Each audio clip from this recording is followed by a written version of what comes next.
Hey everyone, today I'm going to be teaching you how to create my super easy ruby style paper rose. The supplies you're going to need for this project are 65-pound cardstock, you'll need a glue gun, you'll need a thin wood dowel to curl the petals with, you'll need scissors or a cutting machine to cut out the templates with, and of course you'll need the ruby rose templates, which you can find linked below in the description. This is a design of mine and I hope you enjoy it, so you can grab the templates just below in the video description with the link.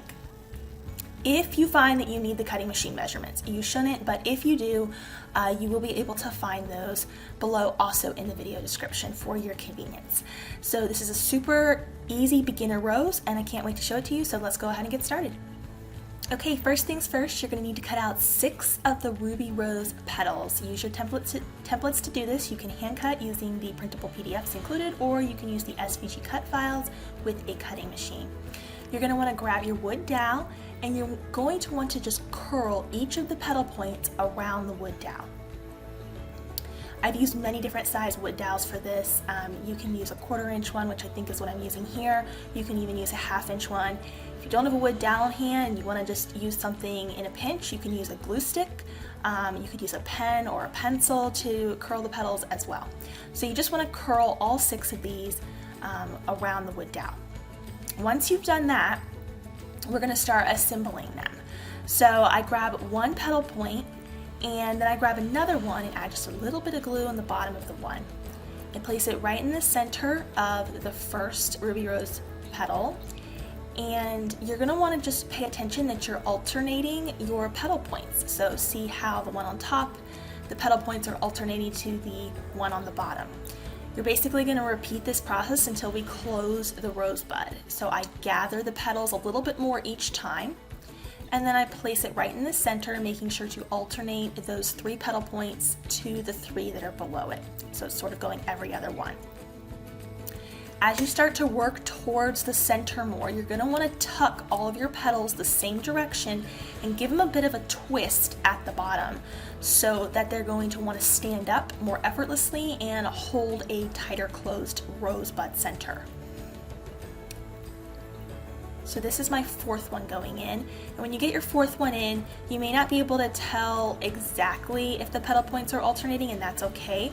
Just do what looks best to your eye and just kind of open it out a little bit with enough space for those last 2 ruby rose petal templates to go in there. I might have to take a second to play around with it and get it situated. And if it doesn't go in right the first time, it's not a big deal. You can gently pull it out and just re-glue it down and no one will know the difference. Alright, so I'm on my last 2 here and I'm really gonna twist the bottom. So I'm gonna tuck all those petals the same direction as if they were like a fan, like you were fanning out paper. And then I'm gonna really twist it tight to hold those petals closed before I add my glue and then place it into the center. For the second to last one, open it just enough so that you know you have just enough room to squeeze in that very last ruby rose petal. So the last one, you really want to pay attention to tucking those petals, really twisting at the bottom. You might even want to kind of pinch the bottom a little bit just so it really keeps those petals closed, because you don't want to have like a super wide center. And then go ahead and add it in. Now, if you, for some reason, if 6 didn't work for you and you feel like you have too much extra space in your center, then go ahead and cut one more and just add another one in. There's no harm in adding another petal to the center there if you feel like it's still too wide and you need to close it up more. That's totally fine. You can use your wood dowel there like you just saw to kind of press it into the bottom, get that glue to make contact with the center. Since you're dealing with a very small opening, your finger probably will not fit.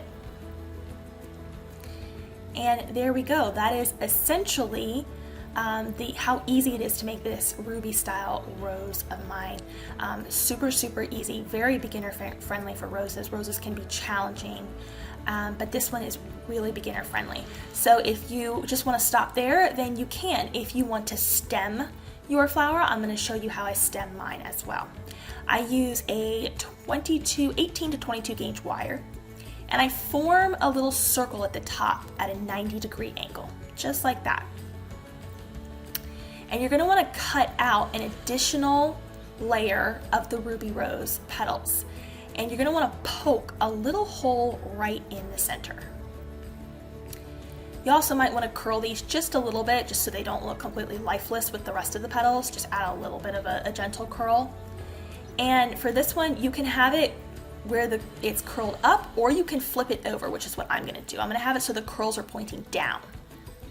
And then I'm going to thread it up my wire, and I'm going to get that little circle we formed, or I guess oval, positioned on one of the petals.